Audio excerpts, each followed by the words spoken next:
يا مساء الفل، يا مساء الحلويات. ازيكم يا حبايبي، عاملين ايه؟ مريم معاكم من قناة اسك انجلز. مريم النهارده ان شاء الله معايا قراءة هتكون بأول حرف في اسمك، لأن القراءة النهارده عن أي حد في طاقتك. تمام؟ مين بقى اللي ممكن يكون بيراقبك؟ مين اللي عينه وياك؟ مين اللي عينه عليك؟ ومين اللي عايز يعمل خطوة؟ مين في ايه في طاقتك كده؟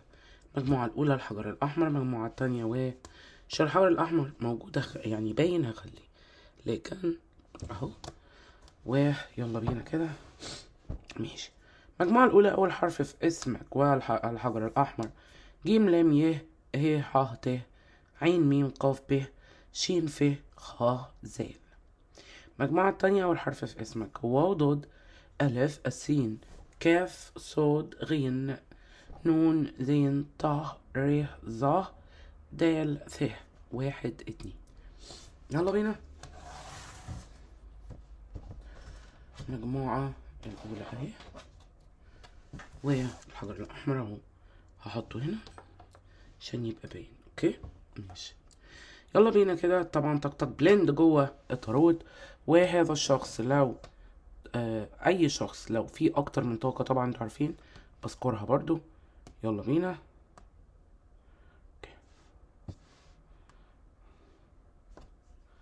أوكي بسم الله الرحمن الرحيم. تعالوا كده بس أولا كده أخد لكم كارت كده من هنا. هطلع من كل اوركل كارت واحد بس علشان ما ناخدش وقت في القراءة يعني. طيب هنا بيقول لك ايه؟ بيقول لك هنا برضو الثيرد اي، خد بالك الثيرد اي مفتوحة بتاعتك. طيب هنا البول ذا فينتيوم بيقول لك experiencing grace، يعني ما تخليش اي شيء يعوقك او يخليك تحس انك قليل، يخليك تحس انك ضعيف. انت عندك القوة كاملة. waves of inspiration and love، كمان حواليك طاقة حب كبيرة قوي من ناس مختلفة، من طاقات مختلفة حواليك. ماشي يلا كده ناخد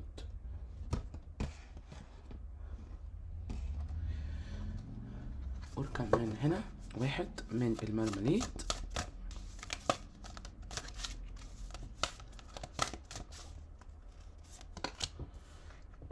موف فورورد ده سبحان الله، هنا لاتين جو وهنا موف فورورد. لاتين جو موف فورورد يعني ما تقفش ستوك او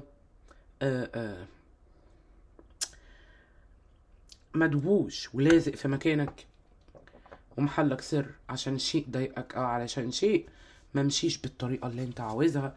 وخد بالك الشيء الوحيد اللي عليك انك تمشي لقدام. يلا كده هياخد كارت واحد من كل اوركل او نزل اهو.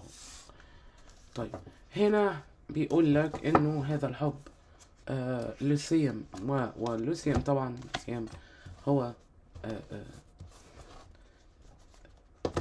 كما يعني كأنه بيوصف طاقة شفاء يعني. طيب تعالوا كده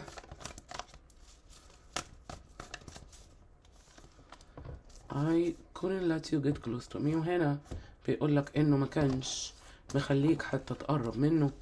ده معناه ان هو كان في طاقة رفض منه طبعا، بس هنا الكلام بيتغير تماما. تعالوا كده هناخد كارت من هنا.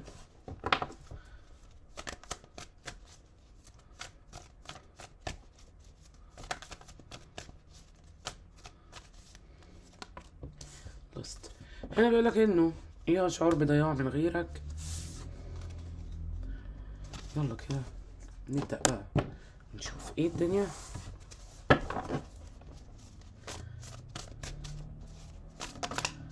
واو، اول كارت هنا نزل في تاروتك لانه بأول حرف اسمك هو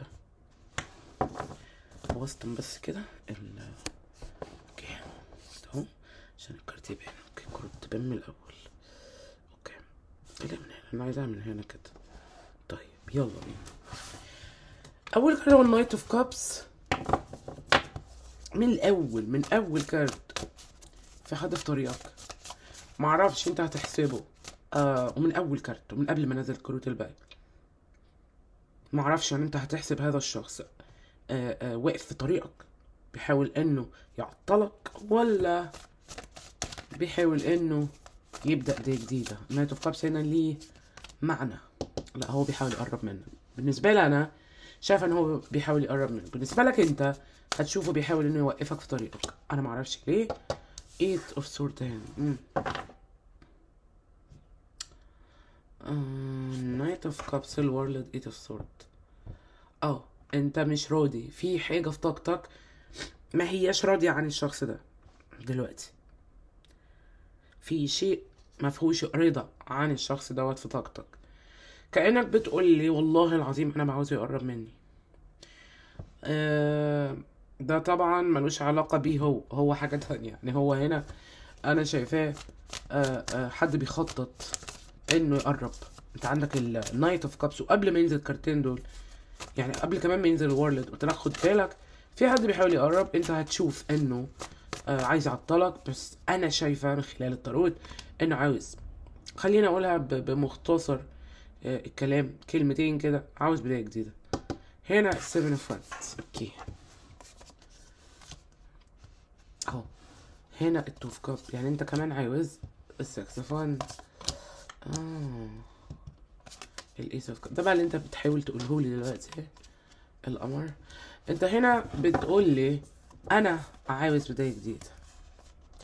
هو انا عاوز بداية جديدة في الحب، انت بتقول لي كده.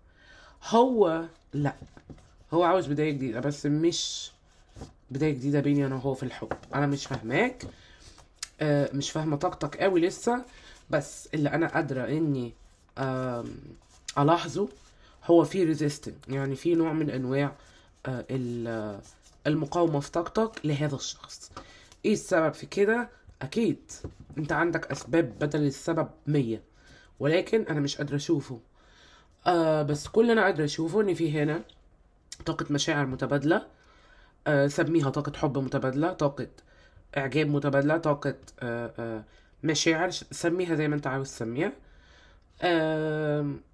لو انتوا الاتنين جداد اكيد هيكون اعجاب، لو انتوا الاتنين بقالكم كتير اكيد هيكون حب. فانا هسيب لك انت الحتة ديت انك تحددها، بالذات النهارده قراءة في طاقتك. السكس اوف وانز، الايس اوف كابس، انا عايز بداية جديدة، انا عاوز بداية جديدة في حياتي عموما. ده لسان حالك انت. طيب هنا في غموض نوعا ما، وانا تعمدت ان انا ما انزلش حاجه بعد القمر والامبر. في كارما هنا، نوع من انواع الكارمات، بس ما هياش وحشه تشوفها تقول وحشه، لا. هو ده ممكن تشوفها تقول عامل تعامل، او يعني الدنيا دول حاجه كده يعني. ده ليه هو؟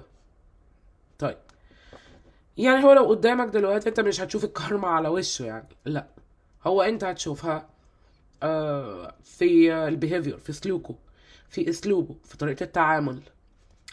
ازاي؟ هو شيء بسيط اوي، سهل جدا هتقدر تعرف منه هو ان هذا الشخص هيكون متغير للافضل، او ربما هيكون متغير بشكل انت تقول لا لا لا لا لا لا, لا. ده بيمثل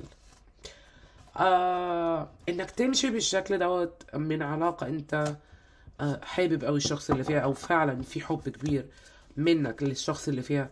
ده لازم يبقى فيه علامة استفهام وعلامة تعجب كمان من اي حد لو انت حكيت له مشاعرك في مشاعرك اتجاه الشخص او داخل العلاقة يعني. بس انا مش شايفة كده، ولا انا شايفاه قدامي. انت ببساطة وزي ما بنقولها على طول، ومش همل ابدا ان انا اقولها تقريبا في كل قراءة لو شفتها، هو انك بتحاول تلاقي نفسك دلوقتي، انت عاوز تختار نفسك يعني. انا مش هقولك ان هو مش عاجبه كده، بس انا هقولك في كارما عليه دلوقتي، ربما بدأ هو يحس بيه كارما بسببك انت النهارده. اقدر اقولك ان اي كارما بتحصل ويا هذا الشخص انت السبب فيها، خصوصا لو انت فجأة واحدة لقيته سايب كل حاجة وماشي في اتجاهك وفي طريقك. الحمد لله. اللحظة ديت هي اللحظة اللي انت هتعرف بيها على طول في حاجة غلط. انت هتشوفها ان في حاجة غلط فعلا، يعني كأنه ممثل وجاي يمثل عليك. لا، فيما بعد هتعرف ان هي كارما، مش في نفس الوقت بس فيما بعد. اوكي تعالوا كده.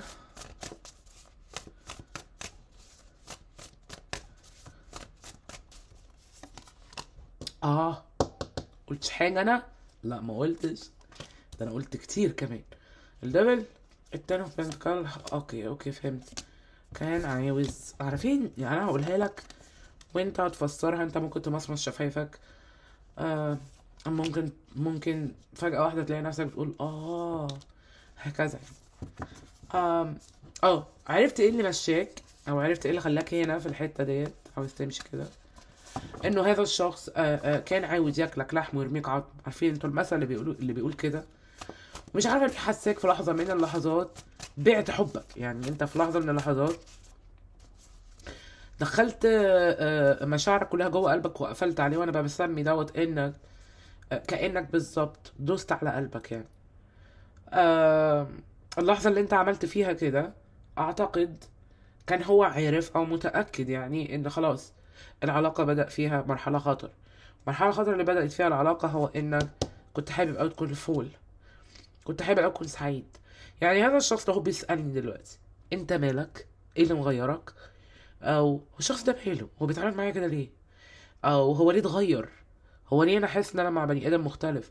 هقول له انت قدامك شخص عاوز يكون سعيد. انا هقول له كده بص، مشكلتك الوحيدة انك قدام شخص عاوز يبقى سعيد، ولكن الطريقة اللي انت عاوز بيها السعادة ما هيش الطريقة اللي هو عاوز بيها السعادة، او الطريقة اللي انت شايف بيها السعادة مش هي الطريقة اللي هو شايف بيها السعادة.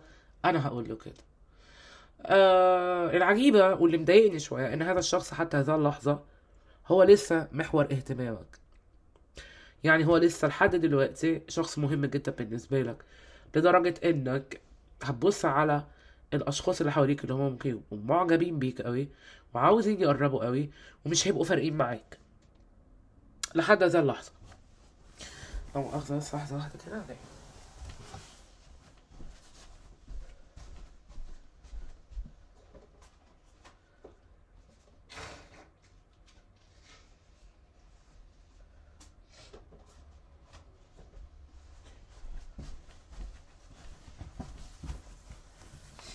اوكي ماشي.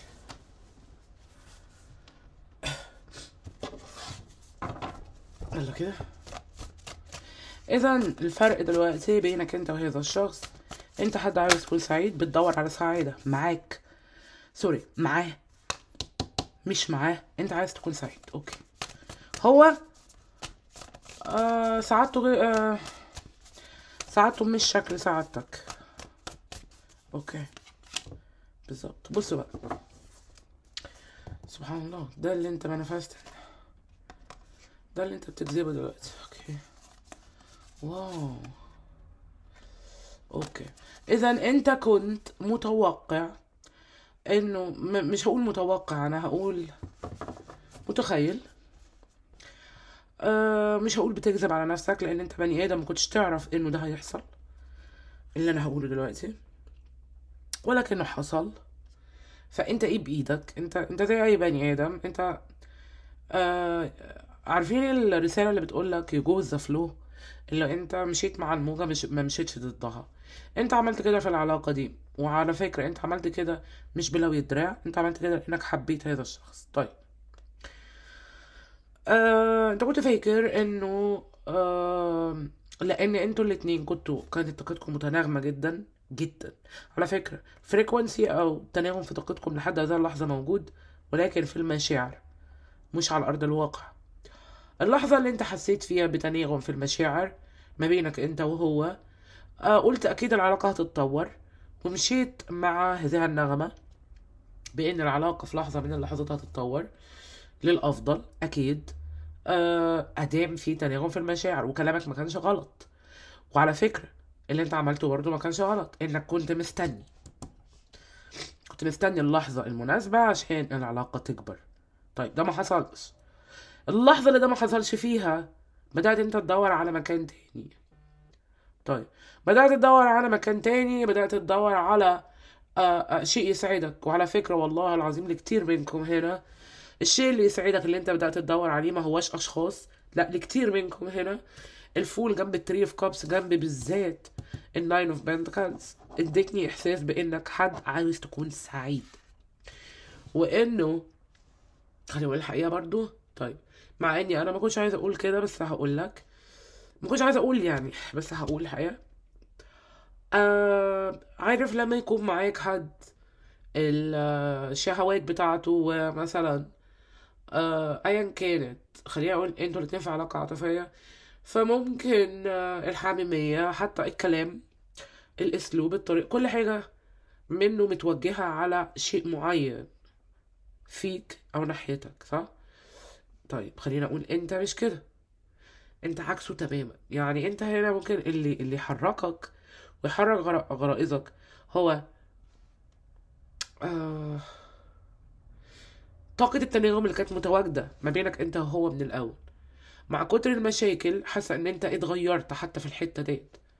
مش هقول ما بقتش منجذب ليه يعني، ولا هقول مثلا انك ما بقتش باشنت وشغوف، لكن مش زي الاول. هو حاسس ده اكيد. كرم الشخص ده جاي له دلوقتي في الحتة ديت، دلوقتي هو حاسس انه آه آه قدام حد ما هواش نفس الشخص اللي كان بيتمتع بالحوار وياه، نفس الشخص اللي كان بيسأل عليه طول الوقت، نفس الشخص اللي كان عاوز انه يعمل اسره معايا مثلا. انا حاسه كتير منكم انتوا اتكلمتوا في الحته ديت بحيث يعني انكم مثلا اتكلمتوا انا وانت نعمل كذا او نبدا من الصفر ونعمل مع بعض كذا، ايا كان. ربما اقل سؤال وهو يا ترى العلاقه رايحه فين. حتى دي الحقيقه بطلت تعملها او بطلت تقولها، واشعر هنا انه في حد، مش هقول بقى انه كان ناسي ان هو بيحبك، لا لا لا، هو في حد هنا ما عملش حساب الوقت. يعني لو العلاقه دي بقى سنتين وانت مثلا قلت لا لحد كده وخلاص مش هينفع اكمل في علاقه شكلها كده، اللحظه ديت هو ما كانش عامل قيمه للوقت. يعني لو انت كنت بتشوف ان ان السنتين دول كتير قوي، كتير قوي من عمري سنتين اقضيهم وما فيش اي تطوير في العلاقه ديت، مع ان انا المفروض كنت اعمل كذا وكذا وكذا، وفلان اتقدم، وامي قالت لي الشخص الفلاني عاوز يتقدم لي، واختي مثلا، ومش عارف ايه، وفي الاخر انا هنا في الحته ديت لا. طيب ده لا دي بتاعتك انت. هو بقى ما كانش عامل اعتبار للوقت ولا لنفسه ولا ليك. يعني الوقت هو ما كانش كونسبت حتى، لم يتعامل بمنطق الوقت وياك. ده حطه في الحتة دي اللي هو فيها دلوقتي. هنا لو تصدق انت شخص ما اعتقدش انك هتضيع اي وقت في عمرك تاني او في حياتك تاني. وعلى فكرة انت من اول العلاقة وانت موضوع الوقت على طول كان شيء بتحس ان هو بيهددك وبيهدد العلاقة. فده الشيء اللي انا حاسة الحقيقة انك انتصرت فيه. دلوقتي انت زي ما تقول كده، بدل ما انت وهذا الشخص تنزلوا لتحت، سبته تحت ينزل في الحفرة وطلعت انت منها. طيب الكارما هي ان هذا الشخص يسعى في الحفرة، الحفرة ديت هي حبك.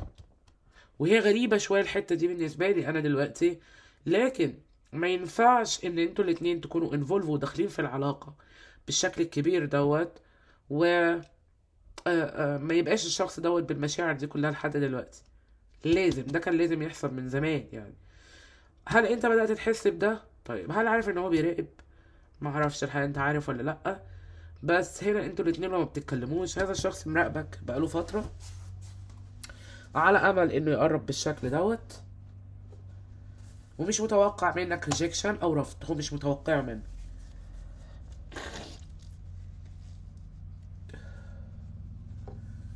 انا اسفة يا جماعة بس فعلا فعلا البرد عاملها معايا، بس انا اسفة جدا والله، يعني ربنا وحده عالم يعني.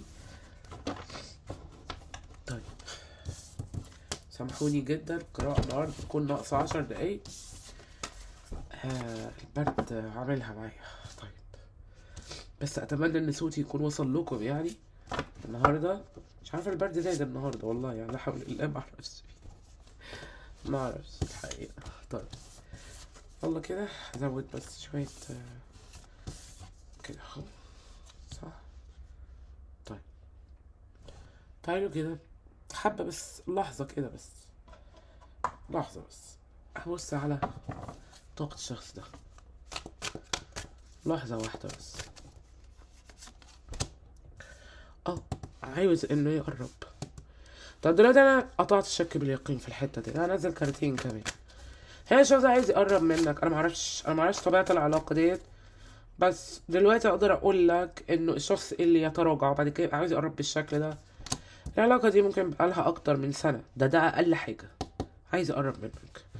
نايت اوف كاب، بيج اوف كاب، ايس اوف سورد. لا هنا هقول لك لا هنا الشخص دوت لسه نفس الاحساس. يا سبحان الله، نفس الاحساس. هنا السكس اوف سورد، نفس الاحاسيس، لسه في حب. تمام، لسه في حب، لسه في مشاعر، لسه في قلب مفتوح كبير قوي. في كارما، معايا كارما، والكارما انت سبب فيها بس من غير ما تاخد بالك. هي كارما قاسية شوية من حيث المشاعر، مش هتشوفها عليه، لكن لو فتحت قلبه من جواه هتشوف الكارما ديت. ده بيحصل دلوقتي. هنا 3 كروت من افضل كروت ممكن تشوفها في اي اوركل ولا في اي تاروت. هنا عندك ايس اوف سوردز، عندك بيج اوف كابس، عندك ايس اوف كابس. هنا خطوة سريعة جدا اتجاه الشيء اللي هو عايز يحققه. هنا بيج اوف كابس فاتح قلبه قوي، فاتح قلبه زي المراهق، يعني فاتح قلبه من غير اي مخاطر او مخاوف. هنا الايس اوف كابس حتما عاوز بداية جديدة معاك. في شيء هنا انا برضه يعني لاحظته، وهو حب هذا الشخص ربما للشهوات اكتر منك، الحميمية اكتر منك. انا ما بقولش ان انت شخص بارد او تلج او ما عندكش مشاعر، لا اطلاقا، لكن هقول لك هو اللي بيحركه غير اللي بيحركك، وده اللي عمل حتة ان السعادة من وجهة نظرك ما هي زي شكل السعادة من وجهة نظره. تقريبا هو ده الشخص الوحيد اللي بيراقبك في الطاقة الحالية بكثافة. من وجهة نظري ما تقفلش الباب لأي حد، بالذات ليه هو. من وجهة نظري في الطاقة ديت هذا الشخص في المجموعة الأولى. طيب تعالوا كده هناخد كام كارت بس لهذا الشخص أو للشخص اللي في بالك. مش لأن أي حاجة، لأ، لأن أنت ممكن تتعلم لسه داخل هذا العلاقة وياه يعني. أوكي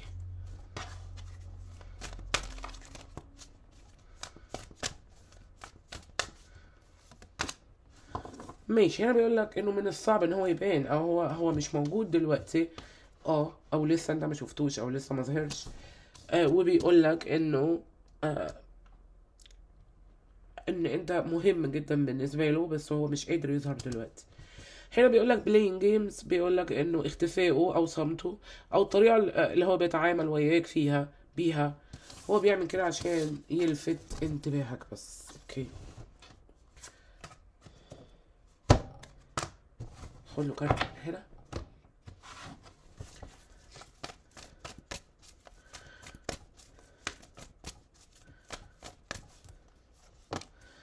هنا بيقول لك انه هينتظر اشاره منك. واو، هي غريبه جدا الحكايه ديت. انا شايفه طاقه الشخص ده بتتحرك ناحيتك، لو مش فيزيكلي، يعني لو مش لحد هذه اللحظه اتصل عليك او كلمك، خد بالك انه ده بيحصل دلوقتي طاقيا.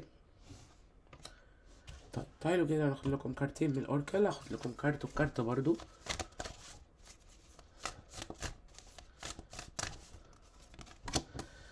abundance، رزق، في رزق، في وفرة.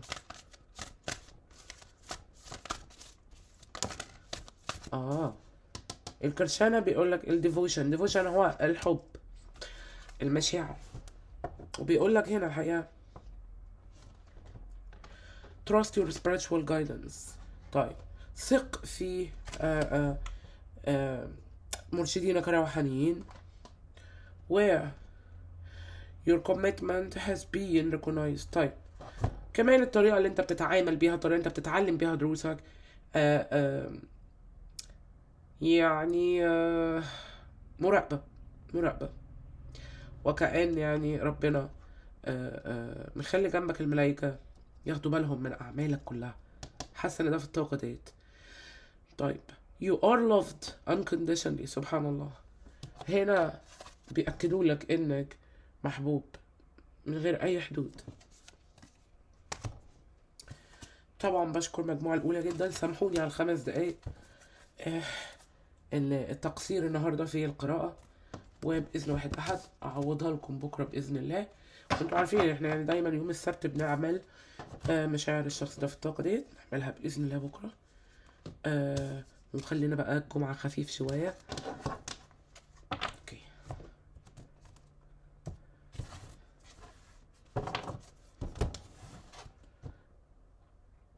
اوكي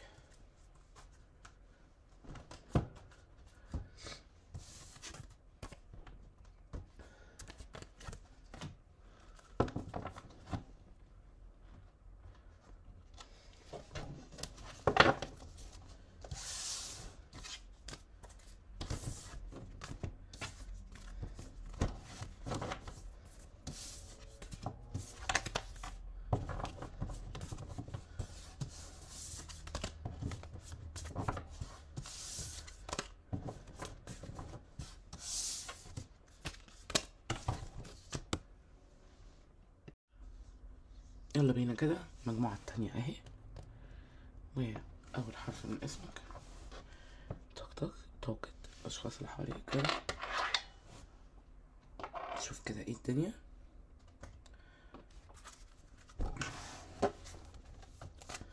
احنا كده نخلو كارت من هنا ومن هنا.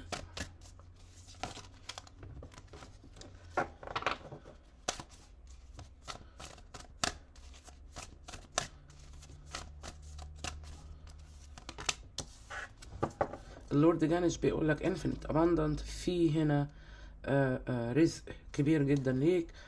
وبيقول لك ايه؟ طيب obstacles are being removed. طيب الصعاب المشاقة خلاص بتنتهي. spiritual support and connections are increasing. طيب كمان في دعم روحاني ودعم من أشخاص كمان حواليك بيزيد الفترة ديت. طيب يلا بينا كده.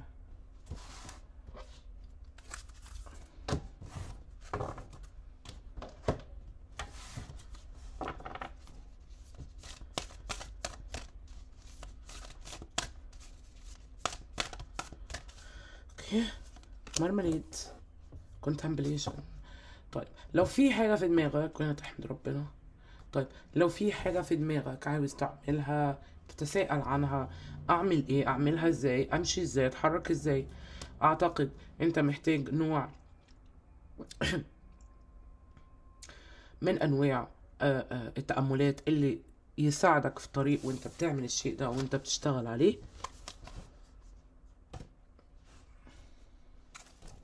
كارت من كل أوركان عشان ما نضيعش وقت القراءة أبدا. ماشي. هنا المفروض تكونتاكت وفي حد بيراقبك.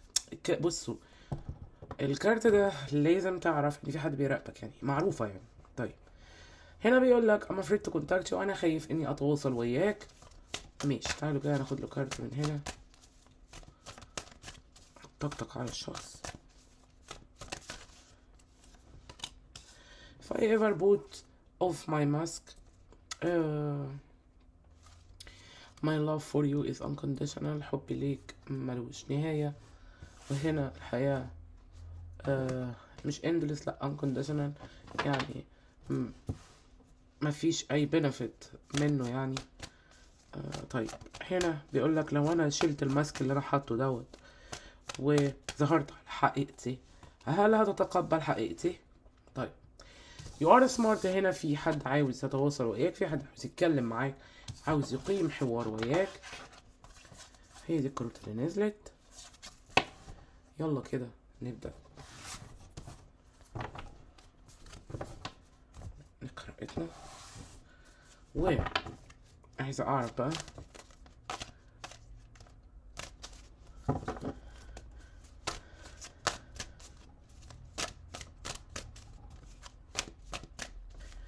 طاقة الأشخاص اللي حواليك.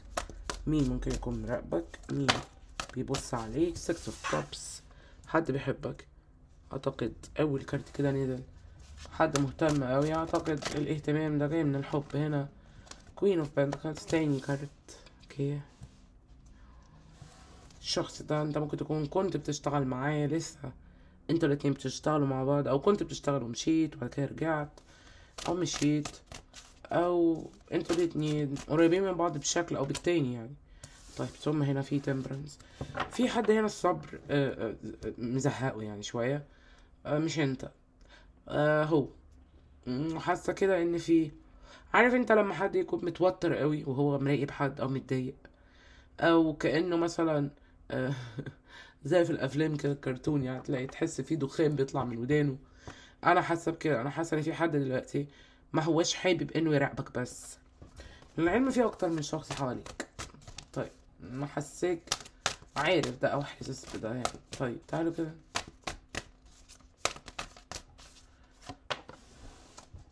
بالظبط، كينج اوف بنتكلز هنا. واعتقد انه لبعض منكم ممكن في بيزنس او شغل او حاجه ليها علاقه بالبيزنس او بالشغل ما بينك انت وهذا الشخص. خصوصا هو كمان هنا بيظهر لك في الكينج اوف بنتكلز، انت ظاهر فوق في الكوين اوف بنتكلز. اوكي، كينج اوف كابس، بعد الكينج اوف بنتكل كينج اوف كابس، بعد كده تو فند.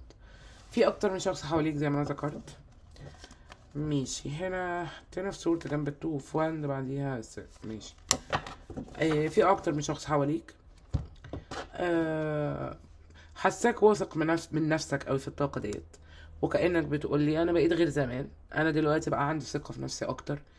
هنا الثقة في النفس اللي انت تقصدها، اللي انت بتتكلم عنها يعني، او اللي انا اقصدها هنا، هو انك ما بقاش فارق معاك زي الاول. لا يحصل يحصل، انا حاطط حملي وحمولي على ربنا. ربنا هيعمل الافضل ليا اكيد. انت في الطاقة ديت، انت في الطاقة دي.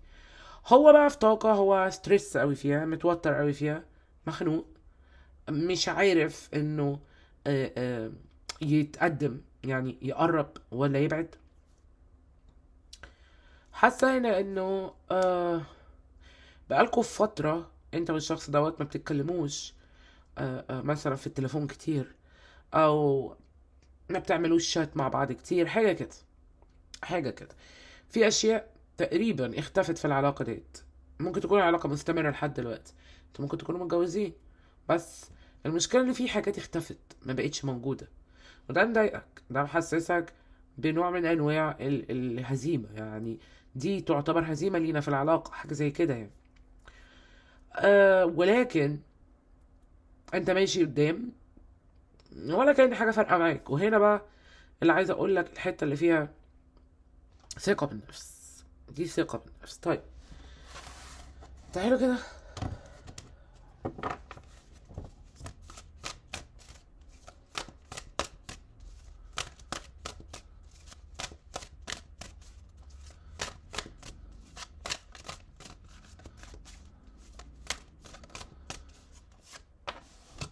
هنا الهيروفانس.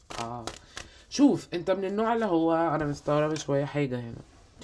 طيب ثم التنسورد، ثم السيرنوفان. انا مستغربه شيء احنا مستغرباه قوي، هو انك من نوعيه الاشخاص يعني اللي عارف بيقول لك ده الشخص ده كلمته حد سيف، ده الشخص ده كلمته مش عارف ايه، او الشخص دوت لو قال كذا يبقى كذا، ما عندوش كلمتين، هو عنده كلمه واحده. انت من النوع دوت، تمام. بس على قد ما انت من النوع دوت، قد ما انت اديت هذا الشخص فرص كتير وصبرت عليه كتير، وهو ده اللي مخليك دلوقتي ملتزم ببعض البندريس او ببعض الحدود. هنا في الهيروفانت باين جدا، وهنا بينزل تاني في صورته لما قلت لك انه الحاجات اللي اتغيرت داخل هذه العلاقه مأثره عليك قوي، وكأنك مثلا بتقول ليه كل ده يتغير؟ ليه احنا زمان كنا بنعمل كذا مع بعض وكذا مع بعض، دلوقتي ولا اي حاجه في ديت ليها معنى دلوقتي؟ طب ليه؟ ليه الدنيا ما بقتش زي زمان؟ طيب ليه بفكر فيه لحد دلوقتي؟ طيب هنا في اكتر من شخص بيراقبك على فكره، بس خد بالك من دوت، لاني قلت لك انك في طاقه فيها حريه، طاقه فيها ثقه بالنفس، فيها استقلال، انت شخص ناجح وانت عارف كده. في ناس كتيرة قوي من حبايبك او اصحابك ممكن يكونوا بيسألوك السؤال ده، وهو سؤال انك ازاي مدي الشخص ده او اديت الشخص ده فرص كتير، ولحد دلوقتي مثلا هو في بالك، مع ان احنا عارفينك كويس انت من النوع اللي ما بتديش فرص كتير للاشخاص في حياتك، وكمان من النوع اللي الكلام عندك قاطع، يعني عارف انت لما يقولك في المثل رد اسمه ايه، مش نسيته المثل الحقيقة. آه جواب ورد غطاه، سؤال ورد غطاه، حاجة كده. بمعنى انك مش من النوع اللي عندك رصاصي، انت عندك يا ابيض يا اسود، ما عندكش الوان، فاهمني؟ فده انا شايفاه فعلا غريب شوية وظاهر كده انك عملت استثمار عاطفي كبير قوي بمشاعرك اتجاه هذا الشخص، يعني كنت بتستثمر و انفست كتير قوي في المشاعر. ده هو ملوش علاقة بيه، ده كان بينك انت وبين نفسك، حب حبيت من كل قلبك يعني. بس للأسف انك لما حسيت ب أسوأ من هذا الشخص، بدأت تلم الحب ده تدخله جواك شوية، فظهر في اللحظة دي الهيروفانت في طاقتك، وظهرت الكوين اوف بنتكل في طاقتك برضه، بحيث انك ظهرت بطاقة فيها حدود، مش شخص جاد جدا، شخص عندك حدود، شخص هتقول كذا يحصل او كذا يحصل او انا همشي من هنا هكذا يعني. بدأت تظهر بالشكل ده، وحاسة انك مش بس اتجاه هذا الشخص بهذه الطاقة، لأ، واضح جدا ان الطاقة دي انت بتتعامل بيها في حياتك دلوقتي مع ناس كتير مش مع حد واحد يعني. لا يعني مش عارف اقولها لك ازاي، بس هي طاقة حادة شوية، مش قاسية، ولكنها ربما لما انت عانيت منه يعني في حياتك وهي هذا الشخص او في العلاقات، ربما وصلتك هنا الحاجات ديت بالفعل. مشاعرك متألمة، في ألم كبير أو في مشاعرك. التين اوف بنتكلز، ويعني خليني أقول لك الشيء اللي أنت كنت عايزه، الحاجة اللي أنت عايزها، الحياة اللي أنت نفسك فيها، عارف إنك هتوصل لها، ولكن أحيانا بيجيلك أفكار أنت فين، إزاي أوصل لهنا، أوصل للتين اوف بنتكلز، وأنا هنا في الفايف اوف كابس. تعالوا كده،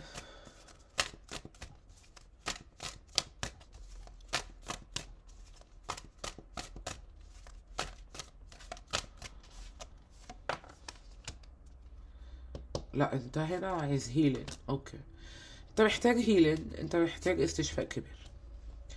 الايت اوف بنتكلز، اوكي، الايس اوف كابس، ايس اوف كابس وبعدين ديس، وبعدين نايت اوف بنتكلز. انا فهمت لما العلاقة كانت ماشية حلوة قوي قوي قوي في وقت من الاوقات او في لحظة من اللحظات، شايفين كروت، وشعرت ساعتها انه خلاص كل حاجة بدأت تبقى في بداية جديدة، وفجأة واحدة لقيت الدس في العلاقة بيحصل ايه، وبعديها جه النايت اوف بنتكلز، هذا الشخص بدأ يمشي تاني ناحيتك بخطوات بطيئة قوي.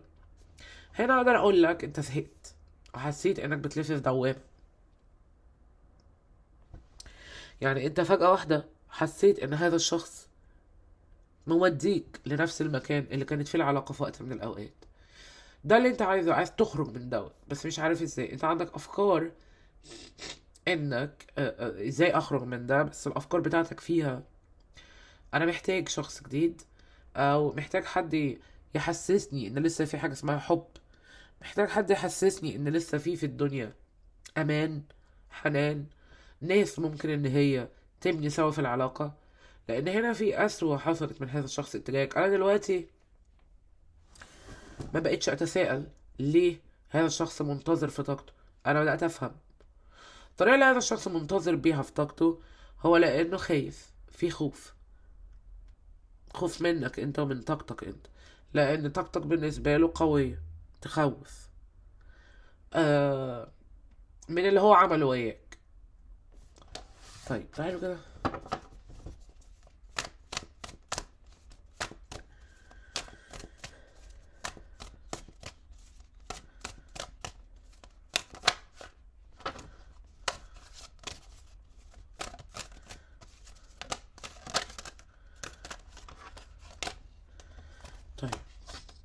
البيج فاضل شايفاك شغوف اتجاه حاجة هنا. اوكي غريبة اوي، في ناس هنا، في ناس عايزة تقرب منك هنا و مش عارفة هل انت مش واخد بالك ولا هل انت عامل مش واخد بالك. judgments اوكي ممكن اشخاص مش عاجبينك يعني، او مهماش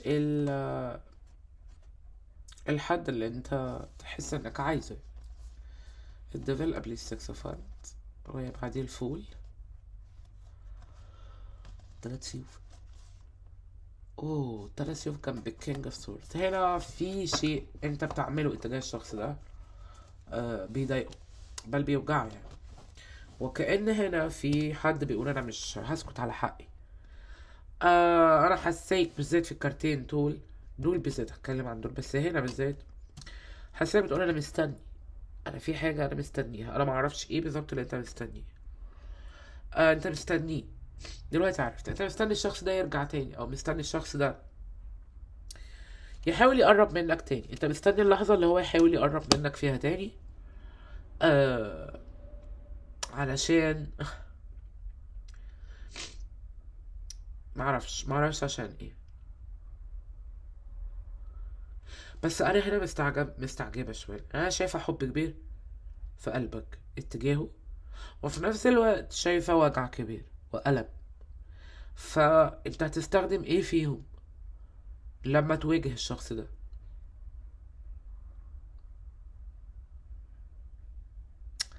يعني ايه الشيء اللي انت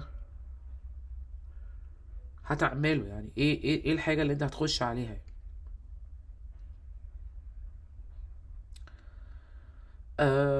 لبعض منكم ممكن يبقى فيه محاولة لتلقين هذا الشخص درس. البعض الآخر انت ممكن تكون عاوز تعرف منه بعض الأشياء اللي انت حاسس ان هي مهمة ولازم تعرفها. اوكي ليه عملت كده؟ او دلوقتي انت راجع، طيب انت عاوز ايه؟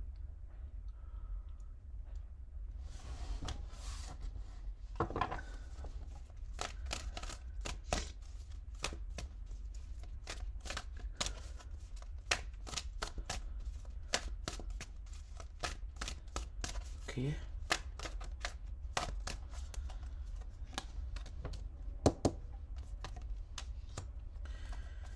Five of Pentacles, Eight of Swords, Ten of Cup, التاور، Queen of Cups, Four of Swords. وانا قلت لك كده، قلت لك انت محتاج استشفاء، محتاج انك تعمل استشفاء لنفسك. اوكي بص بقى، انا Queen of Swords جنب السيفن اوف كاب. شفت انا قلت لك خد بالك انت عندك اختيارات كتير، وخد بالك ربما كمان الفترة الجاية تحس بطاقة الاختيارات ديت في اشياء قدامك هتختار منها اشخاص. طيب عموما خلينا في المهم دلوقتي. هو انا شايفه قدامي حد نفسه يقول لهذا الشخص انا عاوز ابدا من جديد، وفي نفس الوقت نفس الحد دوت معاه طاقه فيها لا انا مش عاوز العلاقه دي خالص، وده انت الحقيقه. وحاسه انه نوعين الطاقات، يعني نوع الطاقتين دول مع بعض جه من هنا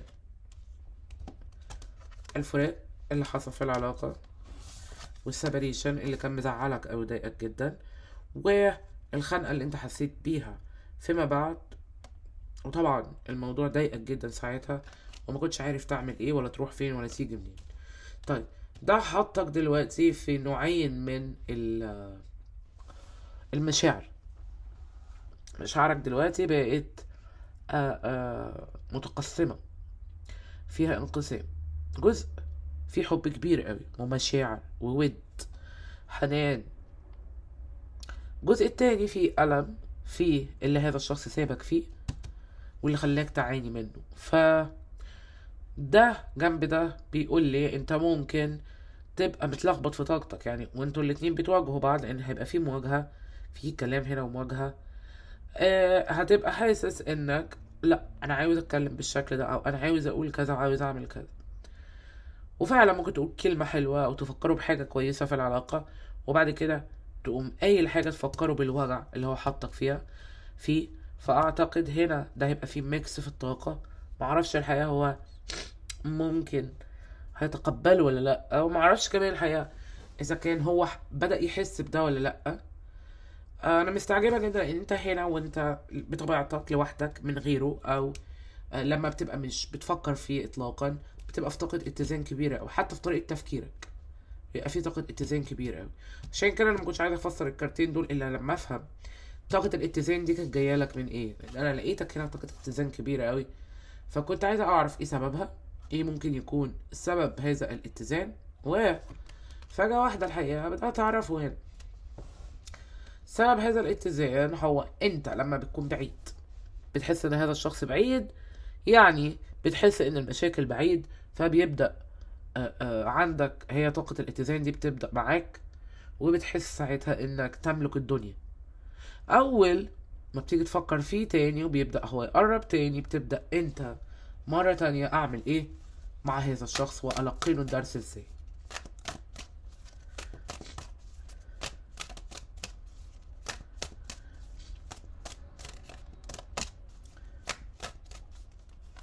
اوكي، النايت اوف سورد من الاشخاص اللي في طاقتك الحقيقة، وبعديه السكس اوف هاند. اوكي، بعديه الايت اوف هاند، بعديه الايس اوف هاند، التين اوف هاند. واو، الوندات كتير، الوندات كتير. الكينج اوف هاند، البيج اوف بنكل، والفايف اوف سورد. شايفين تاني هنا؟ معقولة؟ شايفين بيحصروا ايه هنا؟ التين اوف سورد تاني بيتحصروا حصر هذا الشخص في الكينج اوف سورد، وجنبي التري سورد. واو بجد، يعني هنا انا معرفش انت هتتصرف ازاي مع الشخص ده، وايه ممكن نوع الدرس اللي هتلقينه يعني لهذا الشخص. ولكن ده بالظبط اللي انا شايفاه هنا، في تلقين دروس منك انت اتجاه هذا الشخص. وانا مش عارفه ده ممكن يحصل ازاي، او انت ممكن تعمله ازاي، بس ده فعلا اللي بيحصل هنا. تعالوا كده طيب نبص على طاقة هذا الشخص عشان نفهم منها برضو اكتر.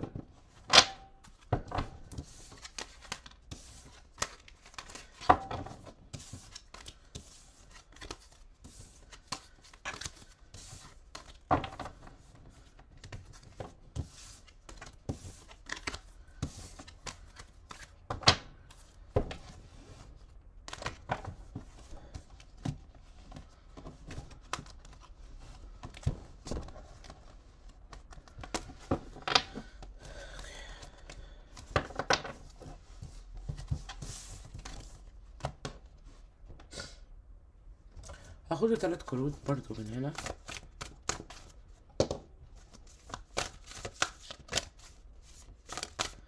عايز افهم طاقته. اوكي، هنا 2 كابس، اول كارت في طاقته، يعني هو ده اللي هو عايزه. يعني ممكن ده اللي هو يبقى عاوزه من جواه، والشرط هو عاوز العلاقة دي طاقته. 6 of swords. طيب يعني على الرغم من وجود دوت الا انه في مخاوف هنا مخليه يفكر في السكس اوف سورد. انا عاوز العلاقة دي، انا هشعر بحب للعلاقة، بس دلوقتي في 6 of swords او في حد من دي ظهره. ده بقى سواء هو او انت، لكن ده في خاطره دلوقتي، ده في دماغه دلوقتي، يعني ده في الطريقة اللي هو بيفكر بيها في باله يعني. ماشي، تعالى كده ناخد كارت من المرماليد.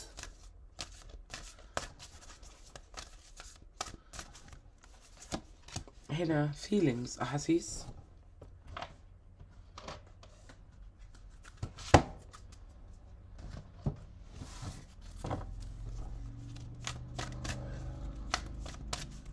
هنا فريا بتقول لك ايه؟ بتقول لك there is a beginning within every ending. طيب على طول بيكون في بداية جديدة بعد كل نهاية، where illusion are revealed and released. طيب والillusion الطريقة اللي انت كنت فاهم بيها الحاجات بطريقة مش صح بدأت تظهر على حقيقتها، فانت دلوقتي مش مغيب.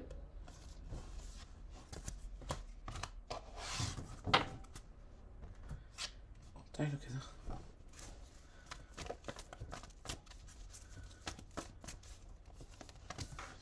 هنا بيقولك انه مخبي حقيقته عنك.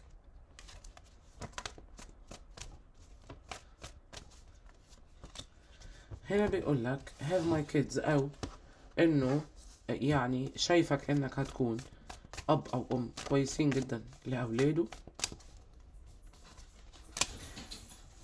وهنا بيقولك انه حاسس ان هو شايفك في الحلم قبل كده، ممكن قبل ما تتقابلوا او حاجة. طبعا بشكر المجموعة الاولى جدا والمجموعة التانية جدا، وسامحوني جدا على ال5 دقايق بتاعت النهاردة ديت، وبكرة هبقى افضل ان شاء الله، والقراءة هتكون نفس المدة بتاعتها. شكرا جدا، السلام عليكم.